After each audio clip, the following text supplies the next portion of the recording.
যারা উপদেষ্টা মণ্ডলী হয়েছেন তারা কেউ গরিব মহল থেকে ওঠেন নাই, তারা গরিব মানুষের কষ্ট বোঝা মানুষটা, তারা সমাজের এলিট আপার ক্লাস। ওনারা গরিব মানুষের উপরে ভোগান্তিকে পুঁজি করে টাকাও আয় করবার একটা পদ্ধতিতে গেছেন, যেটা হচ্ছে একটা পুঁজিতান্ত্রিক আমলাতান্ত্রিক বাস্তবতা। তবে হাসিনার আমলে আমরা যারা সমালোচনা করেছি 53,000 কোটি টাকা আপনি ছাপিয়ে দিয়েছেন যার কোনো মার্কেট ভ্যালু নাই, তাহলে সেখানে আপনি 22,000 কোটি টাকা ছাপিয়ে 10টা ক্রিমিনাল ব্যাংককে কেন আপনি করেছেন, বেইল আউট করেছেন? তাদেরকে তো বন্ধ করে দেওয়ার কথা ছিল। সরকারগুলো ঋণ নেয় কাকে বিক্রি করে, কাকে বন্ধক রেখে? সে IMF এবং ওয়ার্ল্ড ব্যাংক থেকে ঋণ নেয় দলকে বন্ধক রেখে। আওয়ামী লীগকে বন্ধক রেখে ঋণ নিয়েছে, না 20 কোটি মানুষকে বিশ্ব ব্যাংক এবং IMF এর কাছে বন্ধক রেখে টাকা নিয়েছে? তাহলে রাষ্ট্র যেটা হয়েছে ডিজিটাল হয় নাই, রাষ্ট্র হচ্ছে অ্যানালগ এবং ডিজিটালের একটা খিচুড়ি হয়েছে, যেখানে এখন আপনার প্রত্যেকটা ফর্ম কম্পিউটারে ফিল আপ করতে হয়, ওইটা প্রিন্ট করে আবার ফিজিক্যালি গিয়ে ফাইলে জমা দিয়ে আসতে হয়। গণ অভ্যুত্থান পরবর্তী যে বাস্তবতা, এই অন্তর্বর্তীকালীন সরকার দায়িত্ব নিয়েছে, যারা 1700 শহীদের লাশের উপরের দায়িত্ব নিয়েছে, তারা কেন একটা বেইনসাফি সিদ্ধান্ত নিয়েছে? দুইটা কারণে নিয়েছে। একটা হচ্ছে যে তারা গরিব মানুষের, যারা উপদেষ্টা মণ্ডলী হয়েছেন তারা কেউ গরিব মহল থেকে ওঠেন নাই, তারা গরিব মানুষের কষ্ট বোঝা মানুষটা, তারা সমাজের এলিট আপার ক্লাস। তারা বোধ করেন না এখানে আলুর কেজি 5 টাকাটা 50 টাকায় হইলে, পেঁয়াজের কেজি 40 থেকে 200 টাকা হইলে, চিনির কেজি 70 থেকে টাকা হইলে কার কি ওনাদের কিছু যায় আসে না, কারণ ওনারা বাজার করেন না। ওনাদের আয়াবুয়া আছে, ওনাদের দারোয়ান আছে। প্রথম কারণ হচ্ছে যে ওনারা বোঝেন না যে ওনাদের সিদ্ধান্তগুলো দেশের কোটি কোটি মানুষ, দেশের 70-80% গরিব মানুষকে কিভাবে এফেক্ট করবে। দ্বিতীয় যে কারণটা ওনারা বোঝেন নাই, যেটা ভুল করেছেন, সেটা হচ্ছে ওনারা খরচ ব্যয় সংকোচনের নীতিতে না গিয়ে ওনারা গরিব মানুষের উপরে ভোগান্তিকে পুঁজি করে টাকাও আয় করবার একটা পদ্ধতিতে গেছেন, যেটা হচ্ছে একটা পুঁজিতান্ত্রিক আমলাতান্ত্রিক বাস্তবতা। এক্সাম্পল দেই আপনাদের, বারবার ট্যাক্স বাড়ে, বারবার ভ্যাট বাড়ছে, শুল্ক বাড়ছে আমাদের উপরে। আমলাদের সুযোগ সুবিধা কমানোর কি কোনো আয়োজন আপনারা দেখতে পাচ্ছেন? বাংলাদেশে আমলারা শুধু গাড়ি পায় না, তার ড্রাইভার এবং তেলের খরচের জন্য প্রতি মাসে 50,000 টাকা সে ক্যাশ পায়। তাহলে আপনি কত সুযোগ সুবিধা দিবেন তাকে? আপনি প্লট দিচ্ছেন, বাংলাদেশের সিভিল মিলিটারি ব্যুরোক্রেসিকে আপনি প্লট দিচ্ছেন, ফ্ল্যাট দিচ্ছেন, রাজুকের সুযোগ সুবিধা দিচ্ছেন, গাড়ি দিচ্ছেন, বিদেশে যাবার সুযোগ সুবিধা দিচ্ছেন, রাষ্ট্রের ব্যয় কেন সংকোচন করছেন না? তাহলে আপনি বাজেটে যে আপনার ঘাটতি, আপনি তো ব্যয় সংকোচন করবেন, আপনি খরচ কমাবেন। আপনার উপার্জন যদি কমে যায়, আপনি বাজারে চিন্তা করেন, আপনি ব্যক্তির কথা চিন্তা করেন, জিনিসপত্রের দাম বাড়ছে, আপনার আয় কম বাড়ছে না, আপনি তখন কি করেন?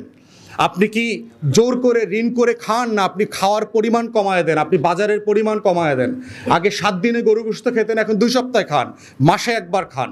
আগে প্রতি সপ্তাহে বেলি রোডে গিয়ে সুলতানস ডাইনি খেতেন, এখন আপনি মাসে একবার খাচ্ছেন। তাহলে রাষ্ট্র কেন এটা করছে না? যে আমার উপার্জন নাই, আমার ব্যাংকে টাকা নাই, আমি ঋণ করে, আপনি দেখেছেন ব্যাংকগুলোকে বেইল আউট করেছে, 10টা ব্যাংকে 22,000 কোটি টাকা ছাপিয়ে দিয়েছে। তাহলে হাসিনার আমলে আমরা যারা সমালোচনা করেছি 53,000 কোটি টাকা আপনি ছাপিয়ে দিয়েছেন যার কোনো মার্কেট ভ্যালু নাই, তাহলে সেখানে আপনি 22,000 কোটি টাকা ছাপিয়ে 10টা ক্রিমিনাল ব্যাংককে কেন আপনি করেছেন, বেইল আউট করেছেন?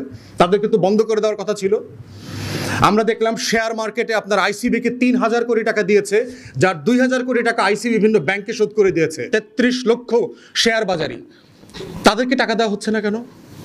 তাহলে আপনি ব্যয় সংকোচনের নীতিতে না গিয়ে, আপনি দেখেন ডেভেলপমেন্ট প্রজেক্ট আমরা বারবার বলেছি যেগুলোর প্রয়োজন নাই, অথবা যেগুলো আমার 2 বছরে দরকার নাই, আপনি এটাকে 4 বছরে ছড়ায় দেন। 4 বছরে ছড়ায় দিলে বাজেটের উপরে প্রেশার কমবে। এই যে অস্টারিটি, যেটা আমরা 2007-8 থেকে সারা দুনিয়াতে দেখেছি, গ্রিস এবং ইউরোপের দেশগুলোতে যে ঋণ ভিত্তিক অর্থনীতি দাঁড়ায় কিভাবে দেশ কলাপস করেছে, একের পর এক দেশ কলাপস করেছে। প্রোগ্রেসিভ মার্কেট ইকোনমির কথা বলছেন, তারা বলছেন সিঙ্গেল ট্যাক্সে চলে আসেন, customs duty, VAT, tax, excise, এরপরে হচ্ছে ডাইরেক্ট ট্যাক্স, কর্পোরেশন ট্যাক্স, এরপরে হচ্ছে দেখবেন আপনার পোর্টে এখানে সেখানে ট্যাক্সের অভাব নাই বাংলাদেশে, আপনি সিঙ্গেল ট্যাক্সে আসেন। নর্ডিক কান্ট্রিগুলো 40%, 42% ট্যাক্স দেয়। আপনি একবার একটা ট্যাক্স নেবেন এবং সেটা উপার্জনের উপরে ভিত্তি করে। গরিব মানুষ ট্যাক্স দেবে না। গরিব মানুষের জন্য ইনসাফ হচ্ছে তিনি ট্যাক্স দেবেন না, তিনি কাজ করবেন, তাকে রাষ্ট্র সাপোর্ট দেবে। কিন্তু আপনি টিসিবির চালের জন্য যে লাইন ধরে বাজার থেকে না কিনতে পেরে পণ্য কিনছে, তার উপরও আপনি ভ্যাট চাপায় দিচ্ছেন। মানে এর থেকে জুলুম অবিচার আর কিছু হতে পারে না। তাই আমাদের বক্তব্য হচ্ছে রাষ্ট্রকে total tax management, tax law এগুলোকে ওভারহলিং করতে হবে, সিঙ্গেল ট্যাক্সে চলে আসতে হবে। এটা আপনি বাড়ান 20, 22, 15 কত করবেন অংশীদারদের সাথে পরামর্শ করে সেটা করেন, আর কোনো ট্যাক্স থাকবে না। আর গ্র্যাজুয়ালি ভ্যাটকে আপনি যে পার্সেন্টেজে আছে এটাকে কমিয়ে জিরোতে নিয়ে আসেন আগামী 5 বছরের ভিতরে। আমরা সিঙ্গেল ট্যাক্সের কান্ট্রিতে দেখতে চাই। দ্বিতীয়ত হচ্ছে সরকার তাহলে বলবে আমি বাজেট ডেফিসিট কীভাবে ম্যানেজ করব। আপনি ডেফিসিট বাজেট কেন করছেন? আপনার উপার্জন 3.5 লক্ষ কোটি টাকা, আপনি কেন 8 লক্ষ কোটি টাকার ফুটানি করছেন? একটা রাষ্ট্রকে এই যে ফুটানির ভিতর থেকে নিয়ে আপনি ব্যাংকরাপ্ট করে গেলে একটা সরকার চলে গেল, এরপরে তার দায় কার? ঋণ নেয় কে? সরকারগুলো ঋণ নেয় কাকে বিক্রি করে, কাকে বন্ধক রেখে? সে IMF এবং ওয়ার্ল্ড ব্যাংক থেকে ঋণ নেয়। দলকে বন্ধক রেখে?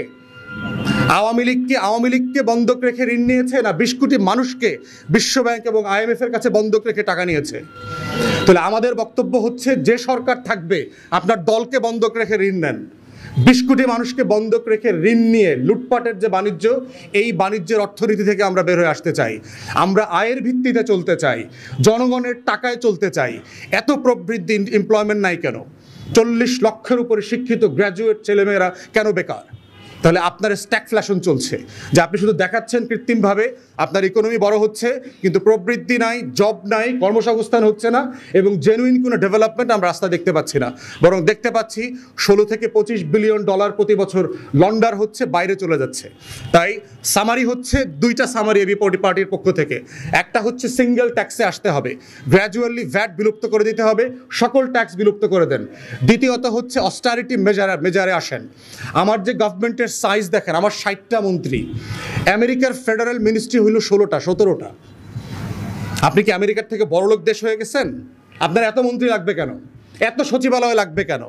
এক সচিবালয়ে 4টা অধিদপ্তর আছে, কেন 4টা অধিদপ্তর লাগবে? তাহলে আবার মন্ত্রণালয় কেন দরকার? আপনি একই কাজ 4টা ডিপার্টমেন্টকে দিয়ে করাচ্ছেন। জাপানে সে 4th 5th লার্জেস্ট ইকোনমি, তার মিনিস্ট্রি হচ্ছে 11টা। আপনার কেন 60টা মন্ত্রণালয় লাগবে? আপনার অধিদপ্তর, তারপরে অটোনমাস বডি মিলায় রাষ্ট্রের প্রায় 85-85টা সংগঠন আছে। এত বড় গভর্নমেন্ট তো আমার দরকার নাই। বাংলাদেশের মতো অর্থনীতিতে আমার এর 1/10 ওয়ার্কফোর্স দিয়ে এই রাষ্ট্র চালানো সম্ভব। এবং এটাই হচ্ছে ডিজিটাল বাটপারি, যেটা আওয়ামী লীগ করে দিয়ে গেছে। ডিজিটালাইজেশন মানেটা কি দেখেন, যে অ্যানালগ জমানাতে আওয়ামী লীগ যখন এসছে তখন আমার 12 লক্ষ সরকারি কর্মকর্তা কর্মচারী ছিল, এখন আমার এটা 19 লক্ষ সরকারি কর্মকর্তা কর্মচারী। তাহলে ডিজিটাল হইলে তো কাজের সংখ্যা, ওয়ার্কফোর্স তো কমার কথা। আমার তো 12 লাখ তো 6 লাখে চলে আসার কথা। তাহলে এটা 1.5 গুণ বাড়লো কেন, 19 লাখে গেল কেন? তাহলে রাষ্ট্র যেটা হয়েছে ডিজিটাল হয় নাই, রাষ্ট্র হচ্ছে অ্যানালগ এবং ডিজিটালের একটা খিচুড়ি হয়েছে, যেখানে এখন আপনার প্রত্যেকটা ফর্ম কম্পিউটারে ফিল আপ করতে হয়, ওইটা প্রিন্ট করে আবার ফিজিক্যালি গিয়ে ফাইলে জমা দিয়ে আসতে হয়। এই হচ্ছে বাংলাদেশের ডিজিটাইজেশন যেটা হয়েছে। তাহলে এই ব্যয় সংকোচনের জায়গায় নীতিতে আসতে হবে রাষ্ট্রকে, তা না হলে ঋণ করে ঘি খাওয়ার যে পুঁজিবাদী অর্থনীতি এবং লুটপাটের অর্থনীতি চালু হয়েছে, এই অর্থনীতি থেকে দেশ বের হয়ে আসতে পারবে না। আমরা অন্তর্বর্তীকালীন সরকারকে বলছি, গরিব মানুষের কোনো ট্যাক্সের লায়াবিলিটি থাকতে পারবে না। অবিলম্বে এই যে 65টা সার্ভিসেসের উপরে এবং পণ্যের উপরে যে আপনারা শুল্ক বাড়িয়েছেন এবং আরোপ করেছেন, সেটা অবিলম্বে উঠায় নিতে হবে। এবং আপনারা আয়ের পথ খোঁজেন, ব্যয়ের পথ খোঁজেন।